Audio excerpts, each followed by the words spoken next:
room. We don't have many minutes. Mrs. Wilson will be back here in a quarter of an hour. Do you realize, friend, fully understand what we've done? Yes. I know quite well what we've done. I have done murder. Yes. I have committed murder. Faultless, passionless, bloodless, and noiseless murder. Yes. But are you sure that the Davids of this world merely occupy space? Which is why he was the perfect victim for the perfect crime. You understand that? Yes. And it was an impeccable murder. I have killed for the sake of danger and for the sake of killing. I am alive. Truly and wonderfully alive. That is what I have done, Philip. May I turn the light on now? No! I mean, not yet. Brandon! Yes? Do you remember when David came in? What do you mean when he came in? When I brought him in from the car. You were standing there at the door. Did you see anyone down the street? Maybe 70 yards. Well, what of it? Oh, nothing. Brandon! Yes? What about when I picked him up from Carnegie Hall? When I picked him up and brought him here? Why shouldn't someone have seen us then? What do you mean by someone? Oh, I don't know. Someone. Anyone. Did we think of that, Brandon? Yes, I did. It's in the room, you know. Do you think we'll get away with it? When? Tonight? Yes! Are you suggesting that some psychic force emanating from that chest there is going to advise Sir Johnstone Kentley of the fact that the remains, or shall I say, the lifeless entirety of his 20-year-old son and heir is contained therein? My dear Philip, perhaps I had better fortify you with a brief summary of the mathematical facts. In the first place, we have no witness to our crime because Mrs. Wilson has been busy shopping for our little celebration party tonight and has been deprived of her key by her wily master. She will therefore need to ring to get in, and that will not be for another 10 minutes. This afternoon, young David Kentley, our fellow undergraduate, left his father's house with the intention of going to Carnegie Music Hall. He did so. After the fact, he was met in the street by your good self and brought to this house. He was then given tea, and at 6:45 precisely, done to death by strangulation and rope. He was then subsequently deposited in that chest. Now, tonight, around 9 o'clock, his father, Sir Johnstone Kentley, his aunt, Mrs. Debenham, and 3 well-chosen friends of our own will come around here for refreshments. They will talk small talk, and they will depart. After the party, at about 11 o'clock... This party isn't a slip, is it, Brandon? My dear Philip, have we not already agreed that the entire beauty of the evening will reside in the party itself? Now tonight, at 11 o'clock, I was saying, you and I will depart by car for Harlem. We will carry with us our fellow undergraduate. He will never be heard from again. But he will not be murdered. He will be missing. That is the complete story and the perfection of criminality. I am quite lucid, am I not? Hello? Hello? What? This is Manhattan 7311. What? Put out the light! Put out the light! Come on, Philip. Hello? Is anyone there? Put down the receiver, Philip. It's merely a surge of power. You're trying to tell all of New York you're afraid. Well, go on. What about the other 3 you invited tonight? Okay. Kenneth, Raglan, and Janet Arden were invited for their youth, innocence, and good spirits. Kenneth went to the same school and is at the same university as ourselves. Kenneth is about the most perfect specimen of ordinary humanity obtainable, and therefore a suitable witness to this extraordinary scheme. Now, he is just as ordinary as you, and we would have been justified in choosing him in David's place. So his presence tonight will represent the ordinary man. Janet is his female counterpart. Now, our last guest is anything but ordinary. Rupert Caddell. Rupert is the one man alive who might have seen this thing from our perspective, that is, an artistic one. You will recall, we even contemplated at one point inviting him to share in our dangers, but our ex-schoolmaster is perhaps a little too fastidious. While a brilliant poet and philosopher, he might have admired our handiwork, but he would have not acted upon it himself. He is the intellectual witness to our artistry. Philip. Yes, it is getting on to time for Mrs. Wilson to come back. Don't you think we should turn the light on rather than have her find us sitting here in the dark? It's the darkness that's got you down. I mean, no one really feels safe in the dark. No one who's ever a child, that is. Yes, put it on. I'm better now.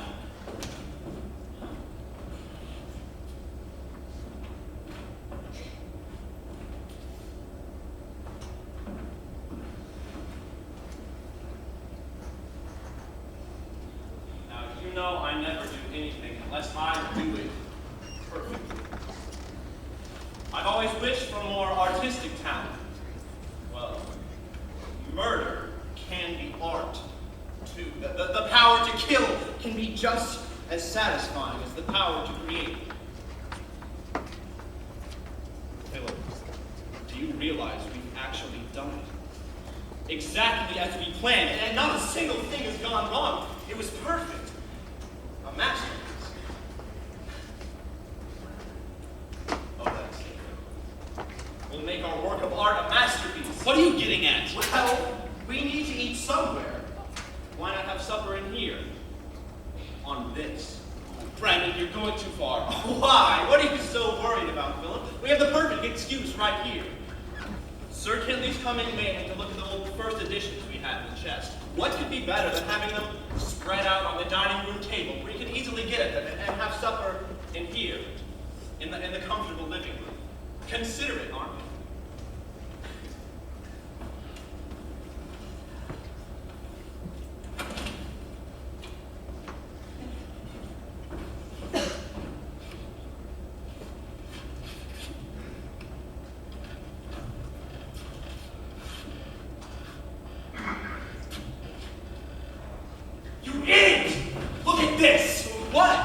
Boys' music hall ticket. It was on the floor in the hall. We can hang for that. What were you thinking? But you're as much to blame as I think you didn't see it. Oh, that has nothing to do with it. It's your job to see what I don't see. If you'd let me keep the light on, I would have seen. All right, you're perfect. We have to be, Philip. We agreed that the only crime we could commit was that of making a mistake. Now, being weak is a mistake. Because it's being human. Because it's being ordinary. And I won't let either of us do that. That's Miss Wilson. Calm down and compose yourself. Fix the table before you forget that, too.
just moving the things in here.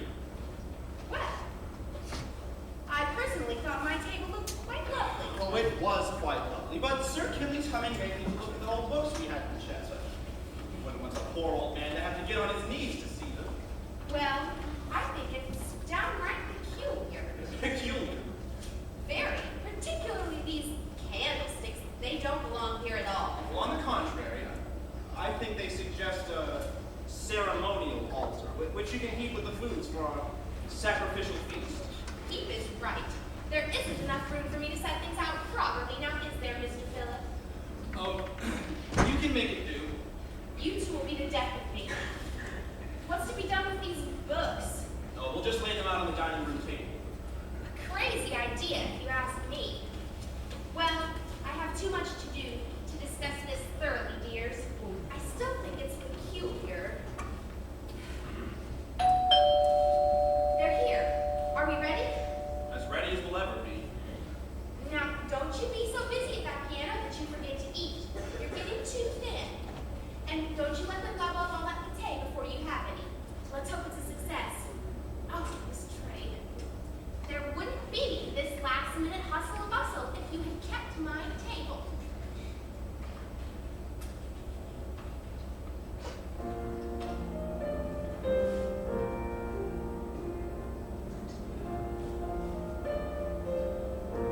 Now the fun begins.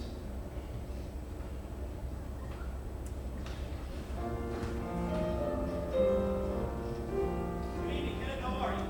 How are you, Brandon? Fine. Just put your hat there. Oh, thank you. Been quite a while. Hello, Kenneth. Good to see you. Oh, you too. Been up to much lately? Nothing to speak of.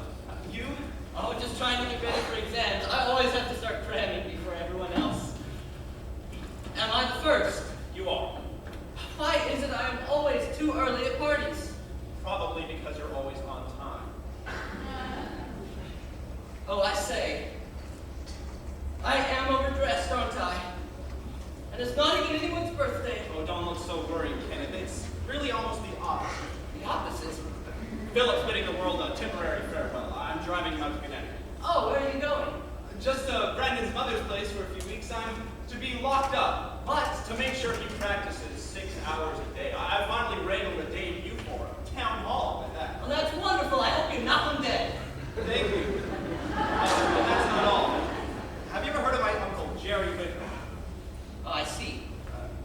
You see, he's just died recently, and he's left his entire library to me. To the complete mortification of Sir Johnstone Kentley.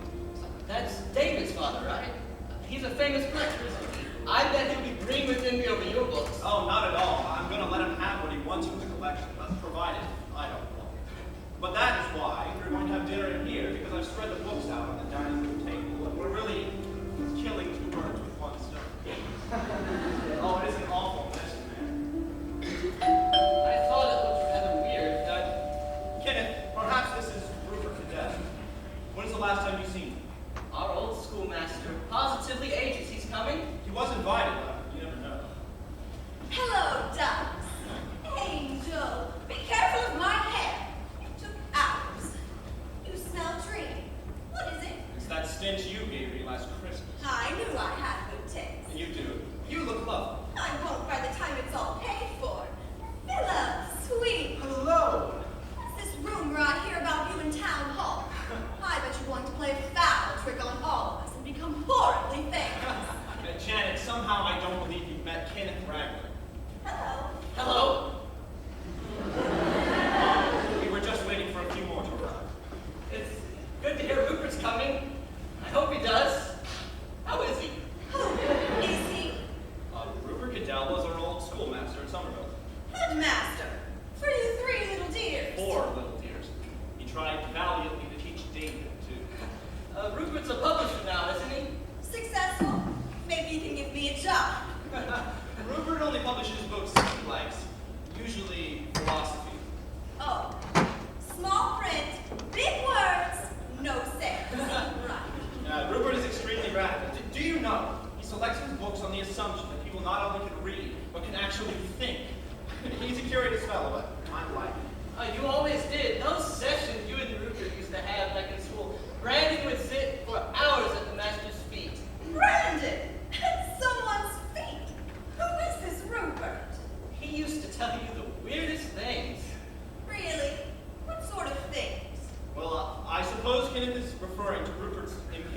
social conventions. For example, he thinks murder is a crime for most men, but a privilege for the few. That's all right, Miss Wilson. I'll get it. You can start serving coffee. Sir, so glad you come. Yes, thank you, Brandon. Mrs. Kentley is ill, so I took the liberty of bringing my sister, Mrs. Debenham. I hoped you would. Pleased to have you. Delighted to come, my dear boy. I've been in New York for 2 weeks. Alice has been ill almost the whole time. Henry is forever cataloging his library. Oh, Anita, occasionally I even read one of my books. But I'm on a visit. I suppose let me take a bit. I'm sorry to hear Mrs. Kentley's been ill. Oh, that's all right. It's just cold. Colds can be quite dangerous this time of year. Exactly 2 years ago, I had one myself. I hope she's staying in bed and drinking lots of fruit juice. She is, thank you. That'll do the tricks. Colds? Dangerous? In this heat? I don't understand that at all. When I had mine, the doctors all told me that I would have... Excuse me. This way, Mrs. Debenham. There.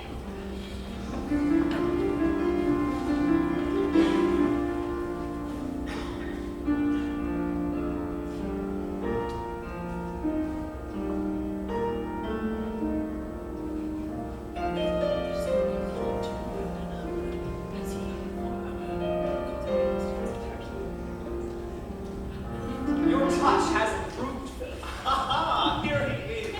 Rupert Caddell, the last as usual, and an unconventional. Come along in, Rupert. This is Mrs. Debenham. How do you do? Charmed. Miss Janet Arden. How do you do? How do And you this is Sir do? Johnstone Kentley. Rupert Caddell, the housemaster at Somerville. I used to. Well, you must have taught my son David. Taught. You flatter me. How do you do? How do you do? And of course, you remember Kenneth Raglan. Yes. Now tell me, have I come dressed, or have others come undressed? I telephoned an inquiry, but could not obtain an answer. Well, we will have quite the mixed bag of formal and informal. Dinner itself will be informal, as we will be having it off the chest. Are we? Yes.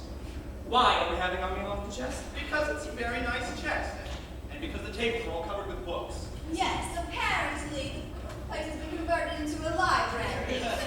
Some of us seem to live in a library. David! No, you've made a mistake. That this is Kenneth Raglan. Oh, I'm so sorry. That's all right, Anita. Kenneth is often mistaken for David, even by people who aren't nearsighted.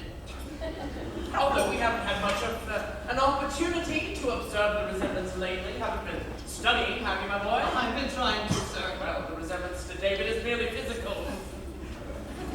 Mrs. Debenham, may I present Mr. Philip Granillo? How do you do? You've hurt your hand. It's nothing, just a small cut. What happened?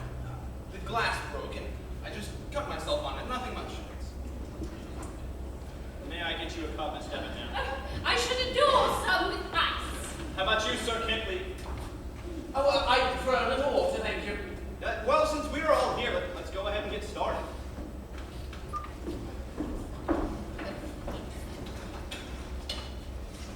How's Mrs. Kentley? Well, Brandon, she's the same as usual, although it's cold this time. I do believe she has stood me up to spend the evening with David. If he wasn't our only son, well, I should be jealous. David is her only child, Sir Kentley. He's my only child too, but I'm willing to let him grow up. Not that he always acts mature. I believe his only passion over the holidays is the movies. Just today, he was rushing off to Carnegie Hall. But that's not the movies. I thought it was a music hall. I mean, not that I know. I've never been there in my life. Never been to Carnegie. I thought everyone had been there. Well, I haven't. Neither have I. Is that the place over on Avenue of the Americas? Oh, no, dear. You have it confused with that other one. Well, I suppose there are too many of them anyway. Do you mean to tell me that you have never been to Carnegie? No, I guess I've been too busy trying to get booked on the stages of those places. The piano's very demanding on your time. never in the audience? Of course not. Why do you ask? Merely the hawk-like sharpness of my vision. Well, if it's never going to Carnegie were a crime, well, I myself am guilty. No, Sir Kentley, I'm not speaking of any crimes. I just thought that looking at Philip standing there, you would not consider him the sort of man who had never been to Carnegie.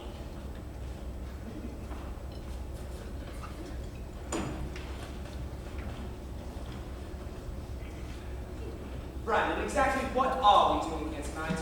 Well, I told you on the phone. It began as a little party, so Sir Kentley could look at the first editions I had.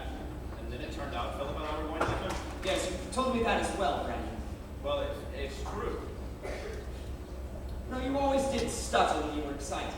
Well, I guess I'm always excited when I give a party. Really? Oh, Mr. Caddell. Mrs. Debenham? Mrs. Wilson? What's happening? I've got a special potato you like. But I don't like it anymore. Oh, no. I'm just teasing. You're awful. Thank you. Brandon, exactly what is this? A cassone I got in Italy. I mean, why are we eating off of it? Because I've turned the dining room into a library. Trust you to find a new use for a chest. One was always turning up in the bedtime stories you told during prep school. The mistletoe bough, that was your favorite tale, was it not? What was that one about? I don't quite remember how it starts. Oh, the mistletoe bough is about a young girl who was a bride to be. And on her wedding day, she playfully hid herself in a chest. That's right. Unfortunately, the chest had a spring lock, and they didn't find her skeleton for 50 years. Is that what's in there now? Well, that does it. You'll just have to open it up and show us how empty it is. Well, I won't. In the story, they don't find her body for 50 years. And who would plan a party with a dead bridal chest? Only a very stupid or very conceited criminal. Would everyone please help themselves? Talking of skeletons, have you seen that new thing in distress? Yes, I adored it. Did you? Isn't it good?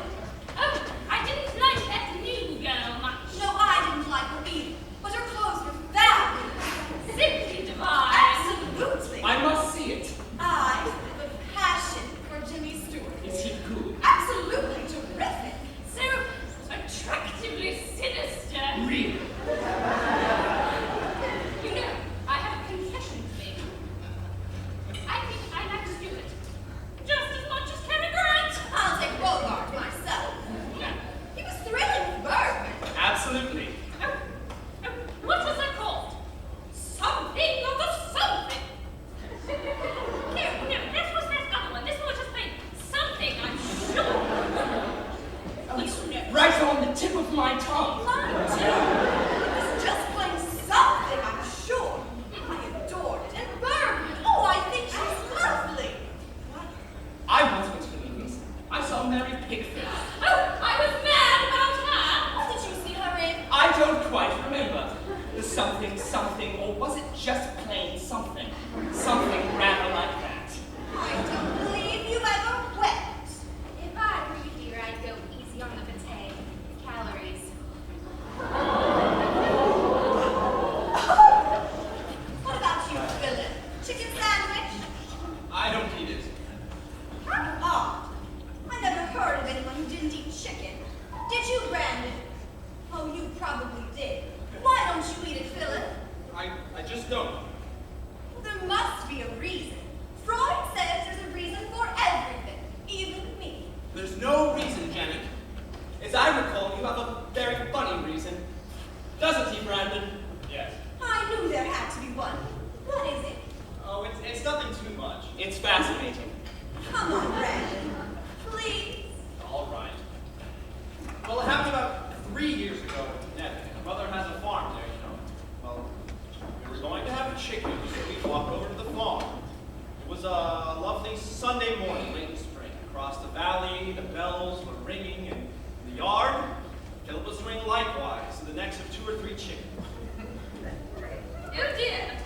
Now, this was a task Philip normally performed very competently, but on this particular morning, his touch was a trifle delicate, because one of the subjects for our dinner table suddenly rebelled like Lazarus. He arose.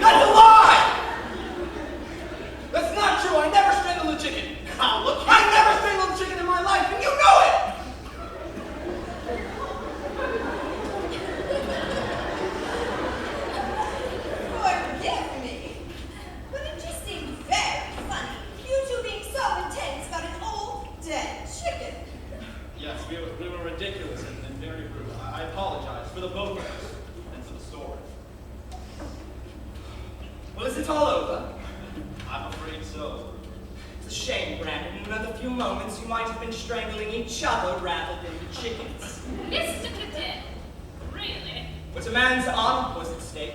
Personally, I think the chicken is as good of a reason for murder as a blonde, a mattress full of dollar bills, or any of the customary, unimaginative reasons.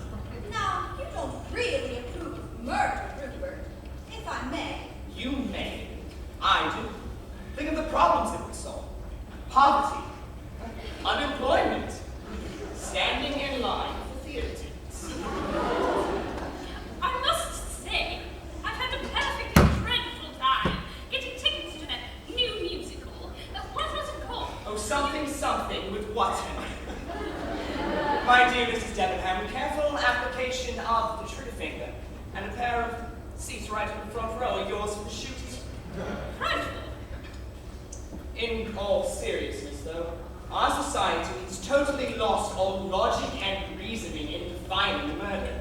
We call it murder for one man to kill another, yet glorify killing en masse at war. It's an inconsistent standard. Rupert, you're the end. No. After all, murder is, or should be, an art. Not performance art, perhaps, but an art form, governance. And as such, it should be reserved for those few who really are superior, and the victims, inferior beings whose lives are unimportant anyway. Absolutely. Now, mind you, I don't hold with the extremists who fear there should be open season for murder all year round. Now, I would much prefer strangulation or cut a throat. It's probably a symptom of my approaching senility, but I don't appreciate this morbid humor. The humor was unintentional. Oh, come now. You're not serious about these theories. Of course he is. Then who is inferior and therefore a suitable victim for murder? Who decides that? Well, the superior few who committed it. Well, and just who might they be? Oh, myself, Philip, possibly Rupert. I'm sorry, Kenneth, but you're out. Gentlemen, I'm being serious. And so are we, Sir Kentley. The few are those few of such intellectual and cultural superiority that they're above the traditional moral concepts of good and evil, right and wrong were created for the ordinary man, the average man, because he needs them. So you agree with Nietzsche and his theory of the Superman? Yes, I do. Well, so did Hitler. Hitler was a paranoid savage. His Supermen, all fascist Supermen, were brainless murderers. I'd hang all who were left, but then you see, I'd hang them first for being stupid. The world is filled with incompetents and fools. I'd kill all who are left. Well, then kill me, hang me, for I must be stupid. Because I don't know if you're serious or not. And I will have no more of your, forgive me, of contempt for humanity. And for a world and the standards of that world that I believe are civilized. Civilized! Philip, where did you set those books for Sir Kentley? I'd rather like to see them myself, if I may. Yes, of course, they're in the dining room. Sir Kentley, wouldn't you like to see the books now? I apologize, sir. Again, I'm afraid I let myself get carried away. Oh, quite all right, my boy. It's quite a good collection. The first editions, I mean. Oh, yes, I would very much like to see them. Would anyone else? There is a gramophone in there as well, and a nice record collection. Brandon, you were pushing your point rather hard in there. You aren't planning to do away with a few inferiors now, are we? I'm a creature of wind. No. I see.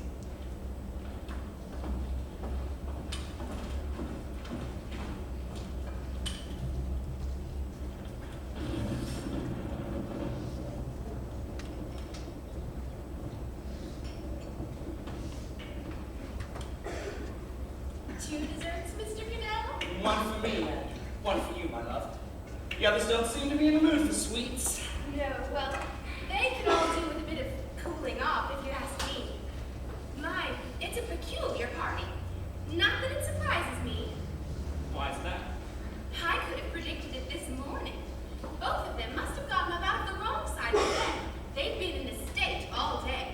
Brandon says he's always in a state when he throws cards. First time I've seen it. Usually he lets me do things all my own way. But just look at this. The chicken's hardly been touched. Well, what's been so different about tonight? What wasn't? First, Mr. Brandon was in the maddest rush for me to clean up and get the table set, and it looked so lovely. But then, this afternoon, he told me to go and have the whole afternoon for shopping. The whole afternoon after that mad rush in the morning. Did he say why? No, just a whim, I suppose. But when I got back, he and Mr. Phillip were as nervous as cats in a room full of rocking chairs. Now, why's that? Now, Mr. Caddell, even if I did know, do you think I'd tell? Well, I hope so. Not me. I'm like the grave. Just look at this mess. Makes double the work. After I get all of this cleared off, I have to bring in all the books from the dining room and put them all back in the chest, which is where they were in the first place. Why did you serve from here in the first place? It wasn't my idea. I had everything laid out in the dining room, and it looks so beautiful. On this thing, it just doesn't have the same effect. I mean, Is it's she pretty. still harping on her table and how awkward it is to serve from this? It's really much more convenient. This way, we don't have to walk all the way back into the dining room to get our food and come all the way back out here to eat it. Well, it seems to me they've all gone in there now for their entertainment and coffee. Mrs. Wilson, please serve the guests. Don't lecture them. Well, we did get up on the wrong side of the bed today, didn't we?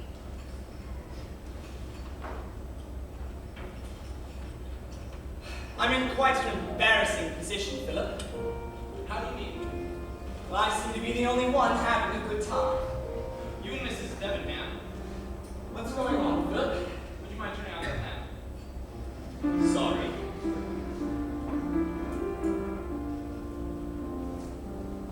I don't like that light in my eyes. You know, Philip, I get quite intrigued when people don't answer my questions and quite curious. Did you ask me a question? Yes, I asked you a question, Philip. Well, what was it? I asked you what's going on here. A party? But around the peculiar parts, what did you say? What's it all about, Philip? What's what all about? Stop playing crime and punishment, Rupert. If you want to know something, out with it. Otherwise, just Timber. Don't stop. I'm parched. I need something to drink. You stay right there, I'll get it for you. What would you like? Tea, please. You know, you're quite fond of that little tune. I wish I could come right out and say what it is that I wish to know. Unfortunately, I don't know anything. I merely suspect. How's this? Thank you. Do you use this? Sometimes. I thought only beginners.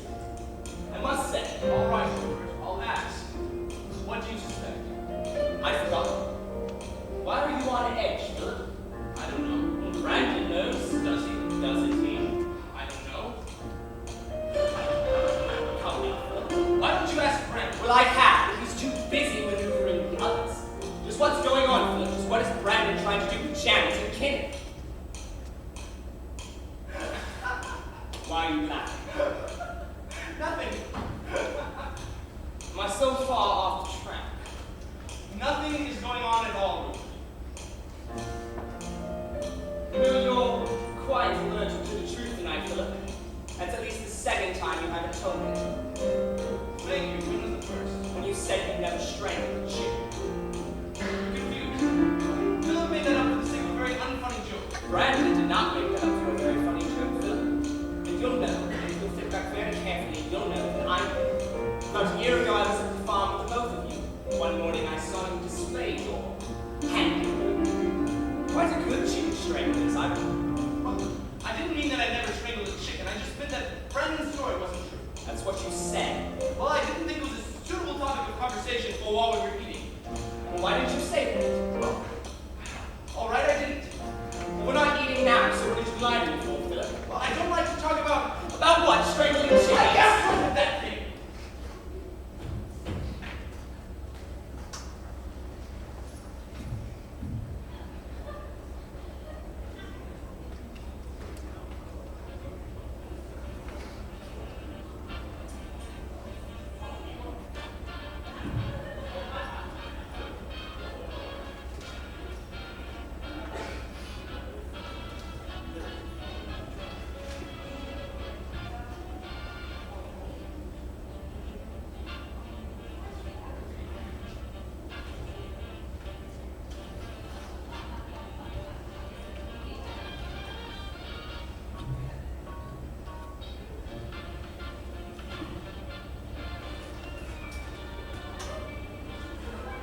No, you didn't give it to me. Yes, I did. You had a very simple job to do.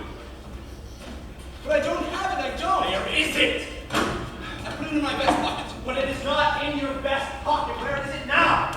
My dear Brandon, what have you lost? My temper. Rupert, you didn't know Philip and I hate like this, did you? But we often have outbursts like this, right, Philip? Often about trifles.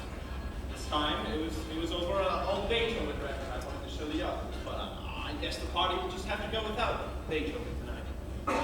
Seems like an awfully odd thing to fight about. I say, is there any more coffee in that pot, Philip?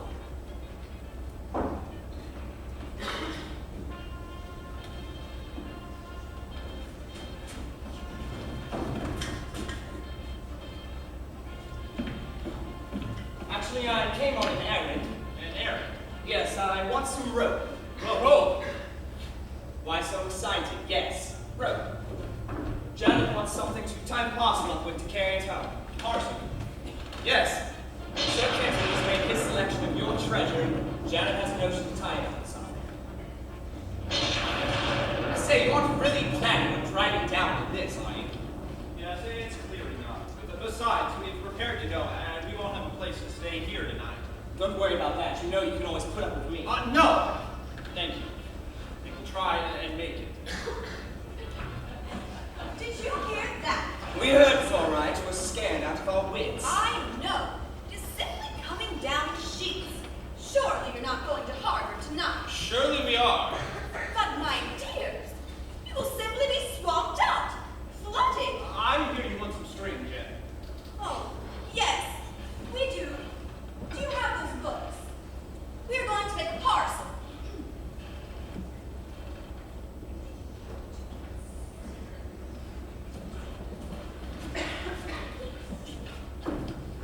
Brandon, I must say, this is more than I should take. Oh, no. I want you to have it. That's very generous of you. What's wrong, Philip? What's wrong, Philip? Don't you want Sir Kentley to have the books? No! I don't care if he has the books. I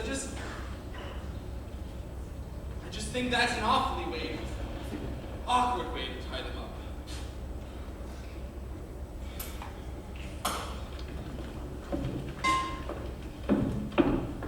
Take it easy.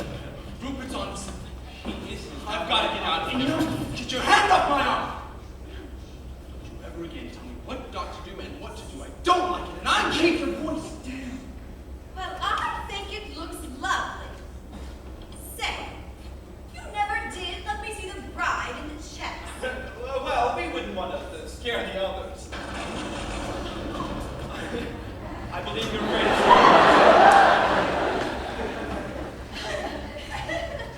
My dear, I simply rush around in circles. It's hereditary, you know. See my mother? Oh? What shape does she rush around in? Oh, nothing. She just hides herself in the cupboard. Really? Yes, gets all tied up in the linen, just like a ghost. I should love to see that. Speaking of ghosts, can you get into this chest? Or is it locked? Brandon, can you get into this chest or is it locked? What? Oh, yes. You can get in the chest if you'd like. Well then, we're safe. People only lock things they don't want others to see. But isn't there a lock on it? Yes, there is. No matter. I know exactly what's in this chest. What? It's not a bride. It's an old man. You picked him up selling papers on the street and did him in for the gold fillings in his teeth. I see you've been following me, Jen. No. It is locked, isn't it? I honestly think you ought to let us look. Have you the key? Yes, I do. Well then, hand it over and let's have a look. You know, I don't think that I will. But why not? If there's really nothing here, then why not show us? If I had a strong man with me, they would force it from me. Help me, strong man. Will you? All right, go and be strong. do I do that?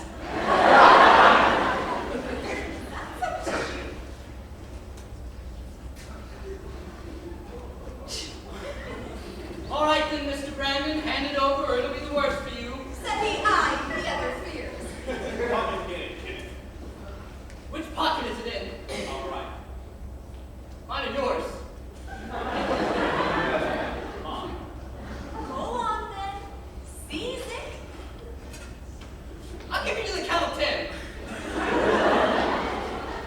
1, 2, 3. Won't you surrender?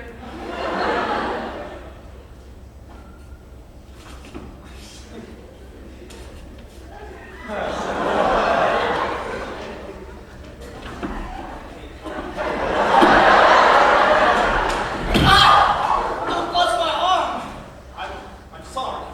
Truly. Never mind. Come here and let me see. I think he is a beast. Never mind to call the police to arrest you. Never mind about the murder of the old hand for his filth. You're an absolute brute sometimes. But Janet, which of these crimes is worse?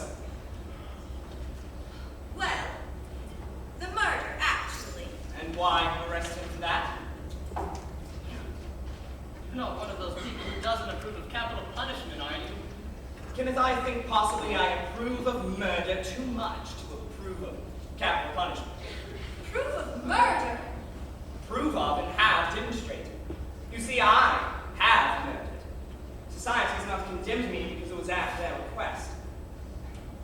We condemn it on the small individual scale, but we venerate it on the grand stage of war. A man is killed in a back alley for the gold in his teeth.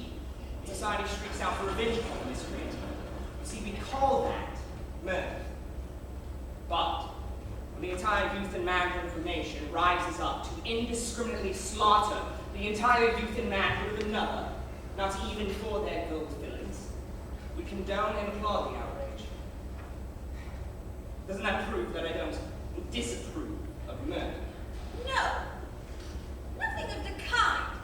You would be the first to disapprove of murder if it happened right under your nose. Besides, you must have some moral standards. Must I? You know so. I will.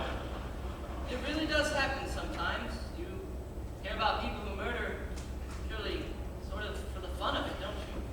That's a peculiar idea of fun. Yes, but I've heard of cases like that. Well, the practicality of it is that they're bound to be found out anyway. Why should they be found out? Because, dear Brandon, the kind of murder would not be a motiveless murder at all. It would have a quite clear motive. Vanity. You see, it would be a murder of vanity, and as such, the murderer would be quite unable to keep quiet about it. You want to say something or do something. It's the problem with that specific kind of murderer. He wants to be found out. And it may only be something slightly off that gives him away, but they've always done it. And they always will. Well, suppose you're a murderer. I mean, you're a really ideal, brilliantly clever murderer. A genius at it, I mean. Suppose he was alive to the fact that vanity was the Achilles heel of this sort of things, and went specifically out of his way to make sure he wasn't caught like that. I'm speaking of a genius at it. Yes. Then again, he'd be quite unable to keep from telling everyone just how brilliantly clever it was. And he'd give himself away just the same. I say, isn't it absolutely off? Isn't it terrible? The weather, I mean. Are you sure you two are still going up in this? Oh, yes. It's calming down now, anyway. Excuse me, sir. There's a lady on the phone for either Sir Kentley or Mrs. Debenham. It must be Alice. I'll talk to her, Henry. All right. Down to the hall to the left.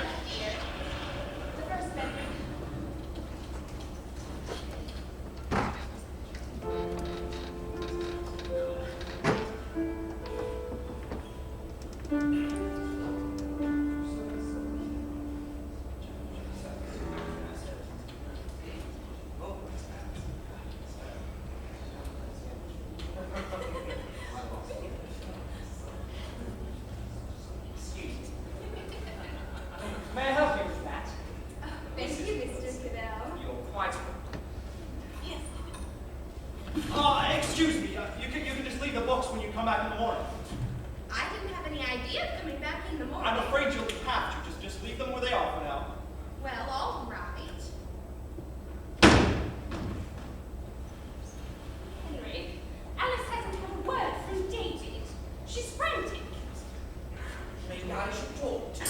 She hung up. She began to cry so badly. Oh, Henry, I'm worried. What did she say? She's called every place he might be. Not once, but several times. And now, Henry, she thinks he may have had an accident. And she wants you to call the police. The police? We might have a better chance of finding him now if we knew where he was this afternoon. What do you think, Brandon? I haven't the least idea where he was this afternoon. But don't you think it would help if we knew? So, Kentley, didn't you say he was going to the music hall? Well, David is a grown man. I'm sure he's quite all right.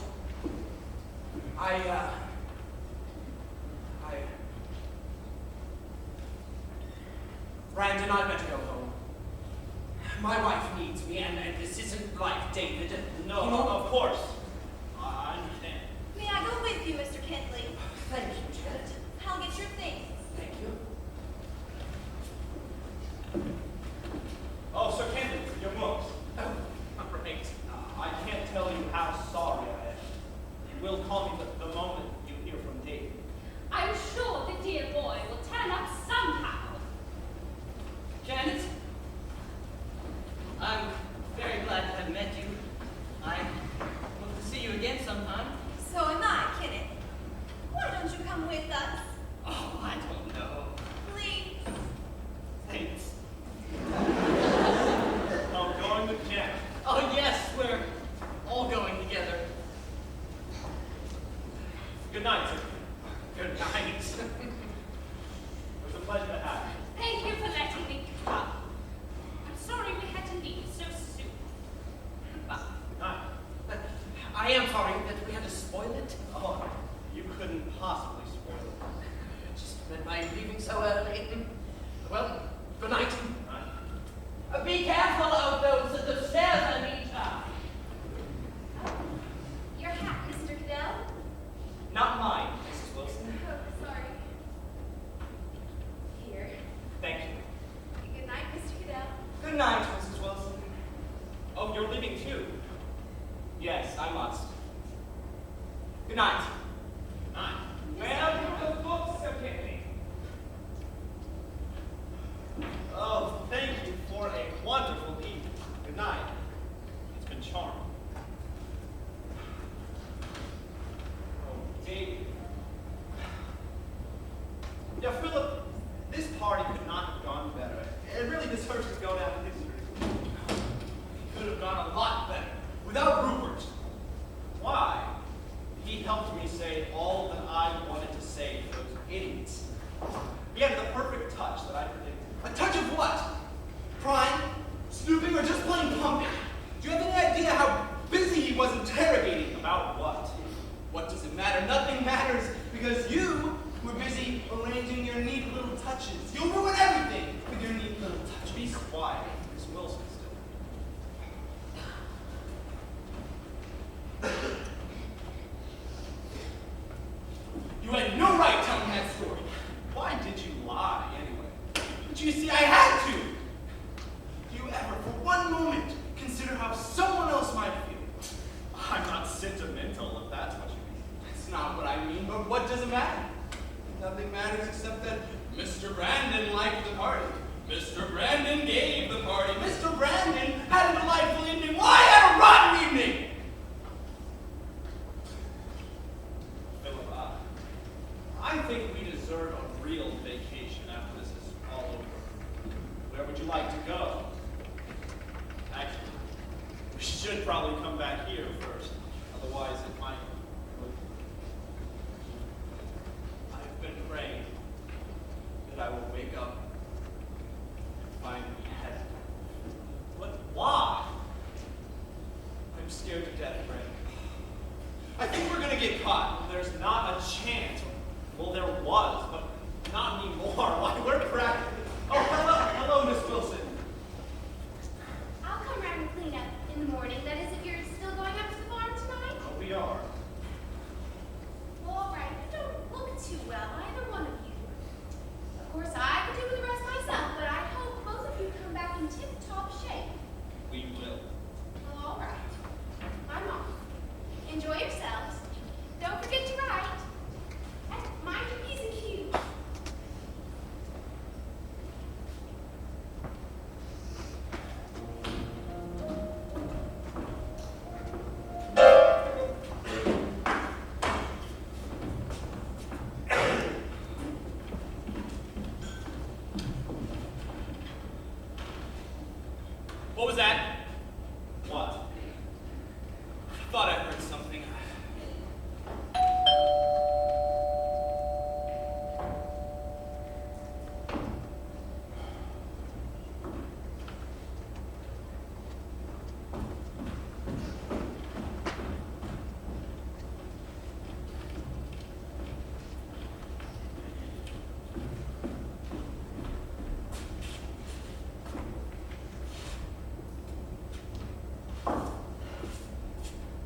left his glasses case. Have you seen it?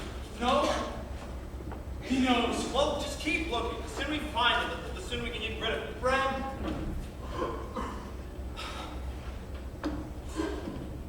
Now look, I am not going to get caught because of you or anyone else. No one is going to get in my way now. Hello, Brad. Come in. I'm sorry. I knew you were leaving tonight and I didn't want to be left without my case. How do you do, Philip? Hello. Any idea where you left it? Not at all. It's completely unlike me to forget it, isn't it? Oh, I suppose a psychoanalyst would say that I didn't really forget it at all. I unconsciously left it here because I wanted to come back. Why would I want to come back? guess why? For the pleasure of our company. Let's see, last I remember I was here at chess with Mrs. Wilson and you came. And then what? I don't quite remember. Really could be quite anywhere. I see. Right where I left it. Gentlemen, I beg your pardon. Be off.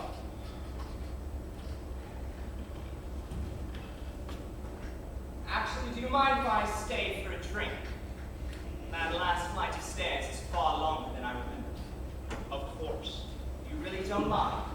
No, why shouldn't we? You might be, tired. I'm sure it's all right.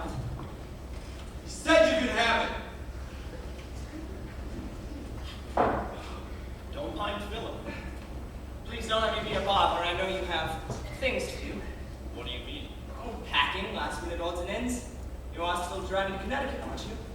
Yes, but we are all packed. I see. All packed and ready to go. All except one guest who must be gotten rid of. Be off as soon as I finish my drink. No, there's no need to hurry. Thank you. I would like to stay late. Perhaps even see you all. I always hate to leave a party, especially one that's been unusually stimulating or strange. What do you mean strange? Did I say strange, Brent? You often pick words for sound rather than meaning. Well, I don't quite know what I meant. Unless, of course, I was thinking about David. What was strange about David? You don't think anything happened? What could? It could have been run over or held up. In broad daylight. Yes, that's right. I've forgotten. It must have happened in broad daylight. When, what happened? When whatever happened to David happened. Probably nothing. But still, ladies. What's your theory? Mine.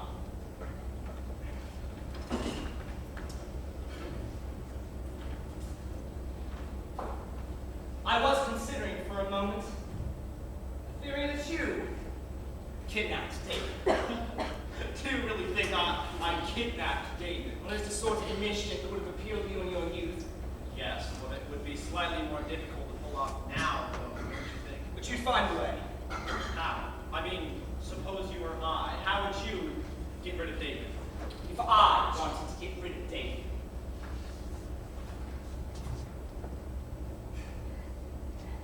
I suppose I'd invite him somewhere quiet. Better yet, I'd invite him here. That way no one will see us together. That's good. No witness. Then Yes. At the right time, David would arrive at the door. I'd greet him, tell him how fine he's looking. Invite him in, make some small talk to put him at ease, and then he'd sit down. what? Yes. I tried to make it all very pleasant, you understand? Philip would probably play piano. Because I remember David was quite strong, so he'd have to be knocked out. So I'd creep up quietly behind the chair and hit on the head of something. And his body would fall forward on the floor. And then, where would you put that? Yes. Where would I suppose I'd get Philip to help me carry the body down the back stairs and put it into the car. You'd be seen. What? Well, you said yourself that if anything did happen, it must have happened In broad daylight. That's right. I'd have to find some place to put the body until dark. Yes, you would, but where? Yes, where? Cat, mouse, Philip. The cat which is the mouse. That's enough. Mind your own business. That's enough. I told you once, mind your own business. It really isn't any of my business. I'm not his keeper. With him in this state, though, I don't see much reason for your staying. That is, unless you came to find something other than your glasses. Do you mean, for example, to see if you really got rid of David? Yes, that's what I mean. I don't think for a moment that you kidnapped David, Brad. Philip, would you mind if I had a drink? Yeah. Thank you. It's funny the way one can pyramid simple facts into wild fantasies, isn't it? We all do, don't we, Philip? Yeah. Ma, there is something in the air tonight.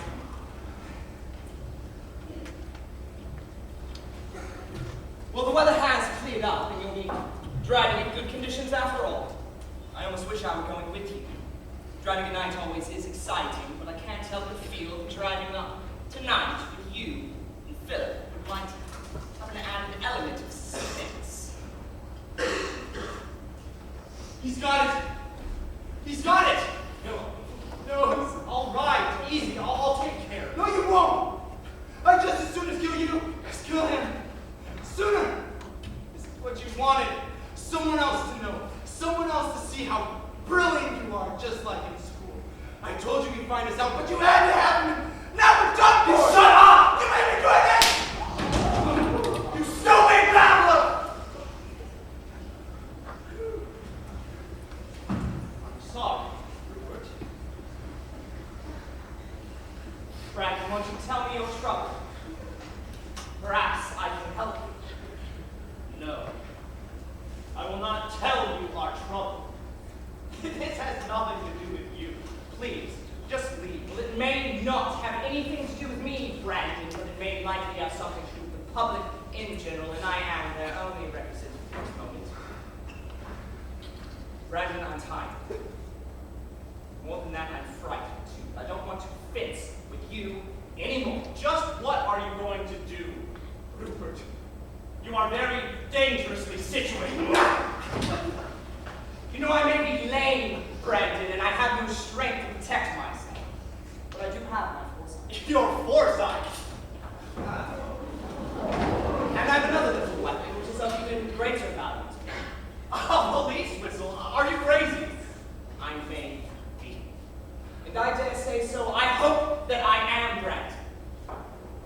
I hope and pray that I'm crazy.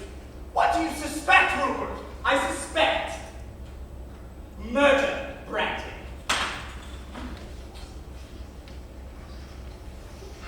How can you say that? I have to look inside his chest. All right! Go ahead and look.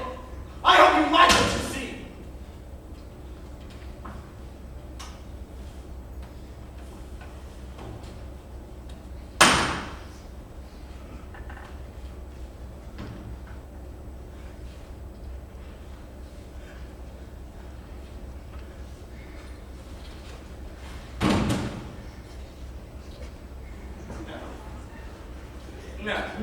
No. I couldn't believe it was true. Rupert, please. Please what, Brandon? Just let me explain. Explain! Do you really think that you can explain this? Yes. To you. You'll understand. Understand. Remember the conversation we had earlier with Sir Kentley? Remember, we said that the lives of the inferior are unimportant. Remember, we said, we said, you and I, that moral concepts of good and evil, of right and wrong, don't hold for the intellectually superior. Remember? I remember, Brandon. Well, that's all we've done.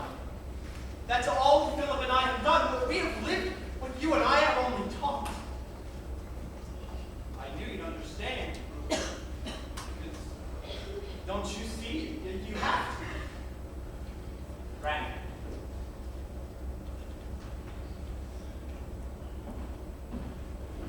until this very moment, the world and all of its inhabitants have been dark and incomprehensible to me.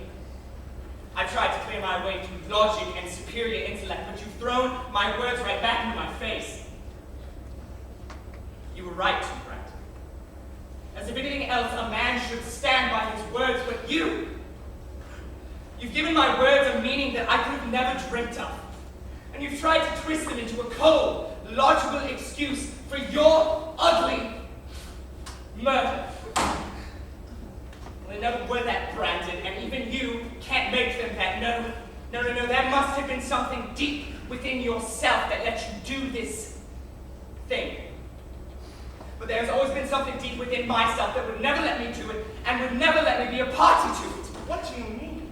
I mean that tonight you have made me ashamed, Brandon.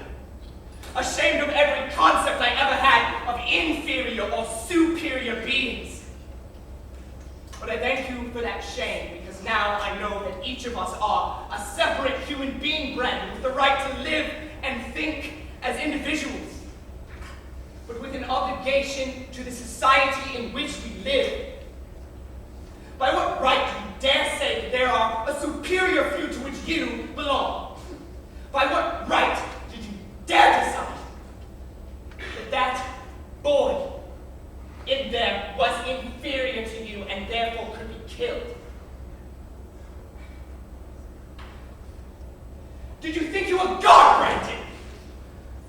Is that what you thought when you choked the life out of him? Is that what you thought when you served food from his grave? No, Brandon, you've done worse than death to David. You have rotted the lives of all of those to whom he was dear, and you have done worse than death to his father. An equally harmless old man who was brought through to a quiet and peaceful inn, and now,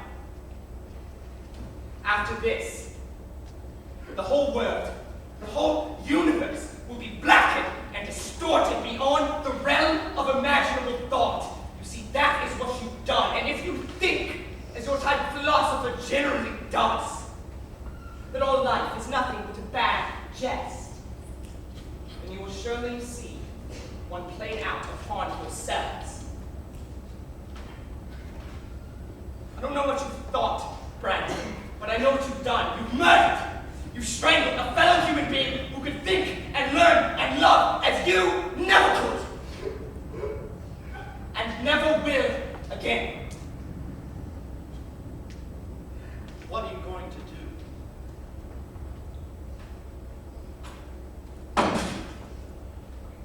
It's not what I'm going to do, Brandon. It's what society is going to do.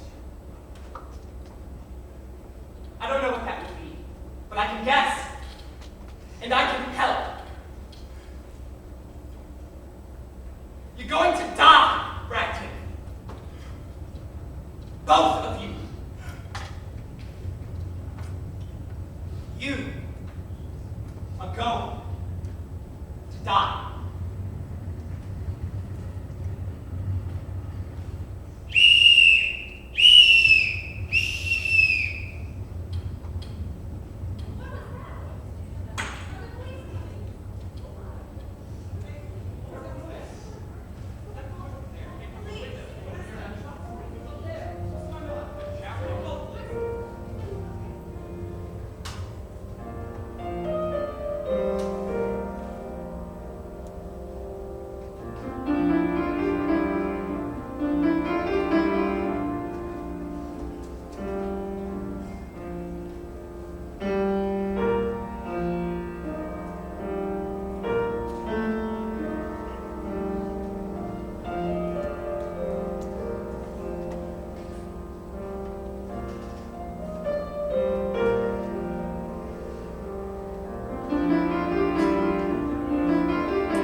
We'd just like you to take a few minutes and think about some of the things that you saw in this particular production.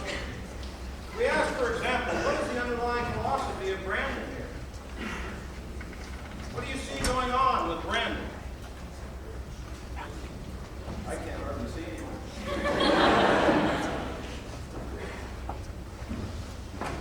Who's got a response to this?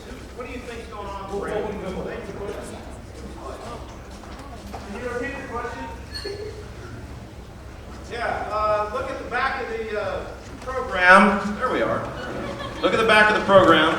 You'll see some questions here that we would like to think about for just a few minutes. We won't keep you here real long, but I would like you to think about this. What is the underlying philosophy of Brandon? Superiority, okay, yeah. He's only accountable to himself. You see a problem with that? When people make decisions based upon self-accountability rather than recognizing that they're accountable to society at large or particularly to God, right? Is murder the only problem here? No, and we don't want you to leave thinking, oh, it's just about not committing murder. That's really the symptom of a problem here that really demonstrates the selfishness and the pride, the arrogance that someone like a Brandon would demonstrate. Do you see that? Is it possible that we might be making other decisions that are kind of like this? We may not be murdering people. Hope not. But we may be doing other things that are based on similar ideas, don't you think? Is that a problem? It's a worldview issue. We've got to think about how we make moral decisions. Let me ask you this. What about manipulation and bullying? Do you see that going on in this? How so? You know, there's a lot going on around today about bullying, right? And you hear stories about people bullying one another. This seems like the ultimate example of that, doesn't it? Who's bullying whom? Well, Brandon's bullying Philip, and he tries to bully Rupert in the end, and he's not able to do it. Go ahead. Technically, he bullied David, yes. In the worst way. How do you think Philip should have responded to that? Shout it out, yeah. Shouldn't have gone along with it, certainly. Could he have done anything about that, maybe? He could have been the whistleblower. You know, we kind of live in a society, yeah, it's true, because we often think, well, I don't want to tell on somebody who's done something bad, right? I don't want to be the rat. But look at the kind of trouble it can get you into. That's a problem. Let me ask you this. In what way are teachers responsible for how students may act? Did you think about the idea that maybe at the end, was Rupert really guilty himself? He planted the seeds. Okay, see, now, we recognize that Rupert wouldn't have been culpable in a court of law here, but he planted seeds. That's what teachers do. Are teachers responsible for that? You know, the Bible teaches us, let not many become teachers because they will incur a stricter judgment. And so we have to think about that kind of thing. You think Rupert should bear some responsibility there? As a teacher? Yeah? Okay. Ideas have consequences, so we have to be careful about what we teach and how we support things, right? What does self-justification reveal about someone's character? Brandon spends all this time trying to justify himself, right? What does that reveal about someone's character? He's selfish, the pride, yeah, the arrogance again.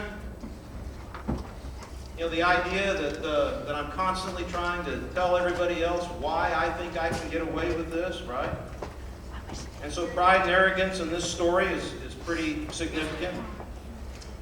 You ever stop and reflect upon how might you find some signs of pride and arrogance even in yourself? We ever do that to ourselves?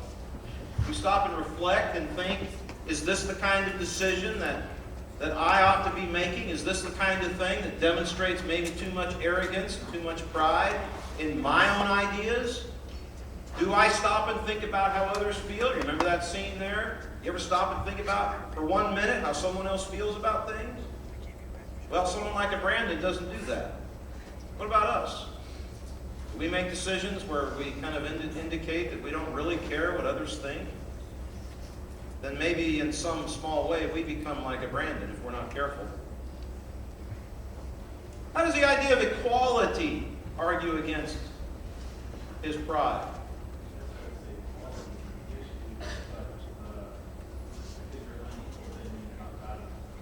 Okay, just because you're unequal doesn't mean you're not valuable or different. Okay, just because you're different. Just because someone might have some abilities that another might not have, or vice versa, does that make them less important somehow? No, I would hope we wouldn't think that way. You heard in this, the philosopher behind the actions of someone like Brandon was who? Nietzsche. Okay, everybody know a little bit about Nietzsche at all? Nietzsche, around the turn of the century, coming into the 20th century, really argued that God is dead. God is a non-issue for our culture, you see. And that's been a philosophy that's been kind of brought forward into our modern world even today. God doesn't matter anymore. And so decisions get made on the basis of there being no God, right? We run into that kind of a problem. And Nietzsche believed in what he called the Superman, the strength. Now, Superman has nothing to do with superhero, okay? That's not what that's about. The Superman here is the person who sees weakness and is able to overcome it with his own strength and power. He has this life-affirming will to power. That's the person that Nietzsche talked about. Now, Hitler took that to a national level. Nietzsche didn't take it to a national level, but Hitler did, and used the same basic ideas to slaughter the Jews. So how does Brandon's pride become his downfall in the end? What happens in the end? Okay, and think about what Rupert said. It's a murder of vanity. You're always going to want someone else to find out about it, right? You'll never be happy just getting away with it on your own because you want people to know just how brilliant you really are.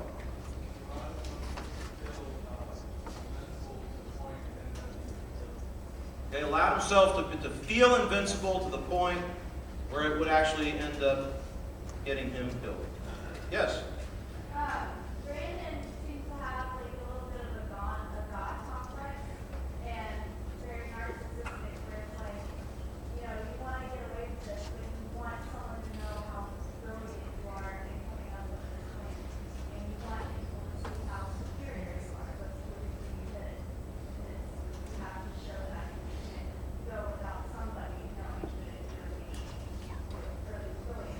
Yeah, that's a good point. A God complex. The idea that, and I think, in my opinion, one of the best lines of the play is toward the end when he asks that question, did you think you were God?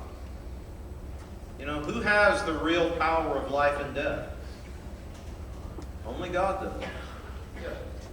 Whether he chooses to share with Rupert at all, because he considers him also Superman, they consider himself to appreciate the brilliance of it. Which is why he struggles to figure out why he doesn't understand his motives.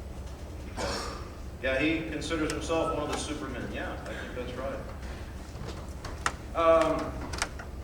Was justice going to be done in the end, do you think? How so? You know what? Does Rupert just simply take matters into his own hands and say, I'm going to execute? No, he's going to let society do its thing. And society, justice will take its course. And that's what he's decided to do. And again, I asked you at the beginning to think of this in kind of like a parable fashion. The idea that here's a story that reminds us of the way that people think and act and do things. And we have to kind of turn that back on ourselves a little bit and say, does this reflect me at all? Even if you think, well, I wouldn't go that far, do you go any of that distance in pride and arrogance and deciding that maybe the law doesn't apply to me somehow?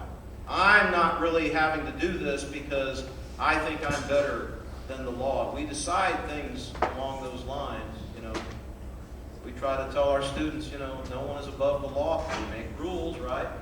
And rules are important. But how often do we think, well, that rule's not for me. That rule's for these inferior people who need it, but not really for me. And then we begin to think like Brandon. Well, let me ask the actors here. Do you guys have anything you want to say? One of the main issues here, though, out of everything that we talked about, essentially is the philosophy of thinking that you are better than everyone else around you. That's where the root of all of these thoughts come from. And yeah, you may not say, I'm so much better than someone else that I can absolutely slaughter them and put them in a chest, so to speak, but at the same time, how often do we say, well, my time, my thoughts, my energy, my health is more important than these other people? On the grand scale, some of the social issues we deal with right now, such as abortion, that's essentially talking about my body is more important than the child that's within me, and that's absolutely a selfish choice. So we deal with these issues on a day-to-day basis, whether or not people realize it. It may be on a small extreme from how do I spend my time, how do I treat people who I think are from a lower station than me, how do I deal with social issues that come with people who I think don't deserve the equality of life that necessarily I have. But these things do cause issues, and it definitely is a philosophy that we need to be mindful of and really look into ourselves and decide whether or not we do have these tendencies within our own lives.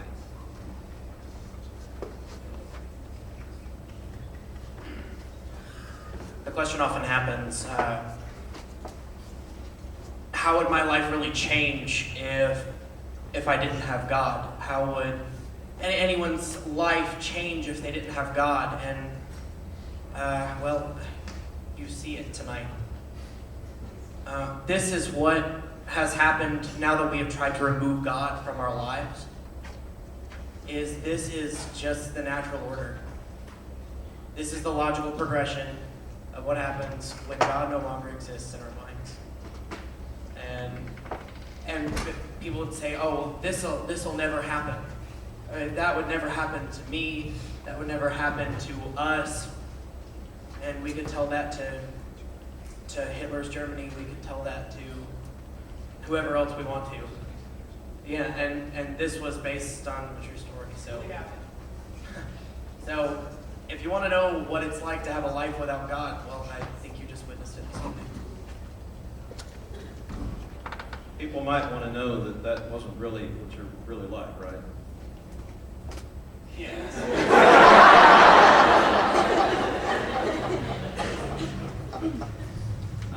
I think something that's important to keep in mind when it comes to this philosophy that Brandon promotes and Philip blindly falls into, and Josh kind of touched on this, is that it's not just a perversion of the truth.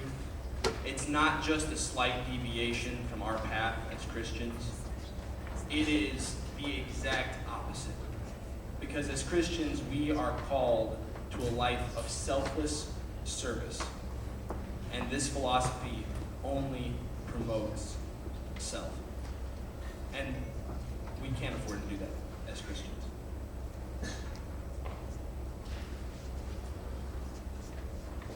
Well, we sure appreciate everybody coming out tonight. Does anybody else have anything else you want to say about that? Paul, did you need to say anything? Do you have any particular questions? Yeah, for the actors or anything? Yes, no, maybe? This is Audrey. She's the director.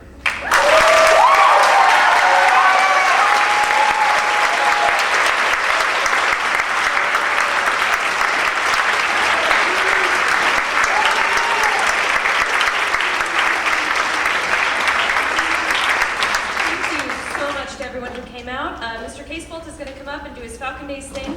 I'm going to let my actors go down the middle here, and then once you're all done, you can exit out the back, and they'll be there to greet you if you want to come and talk to them. So, go. Yeah, Paul.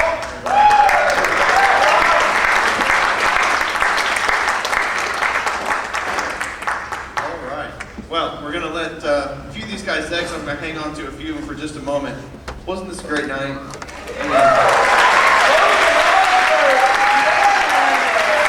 of the things that I really love about this particular production that we do every year is it's not just the students on stage who are putting this on. The sets that are built, the backstage, student director, this is a student-produced event. And so it's really great to see the talent that our students have in so many areas, and we're always very excited for this event every year. Well, there are a number of you who are here tonight because you're here as part of our Falcon Days program, and during the course of the week, or the weekend, you've been attending different classes and going to events and getting checked in for a scholarship drawing here at the end of the week. And so we're actually going to do a couple of giveaways tonight. The cast was very gracious to sign a couple of the posters, and we're going to give away 2 of those. Before we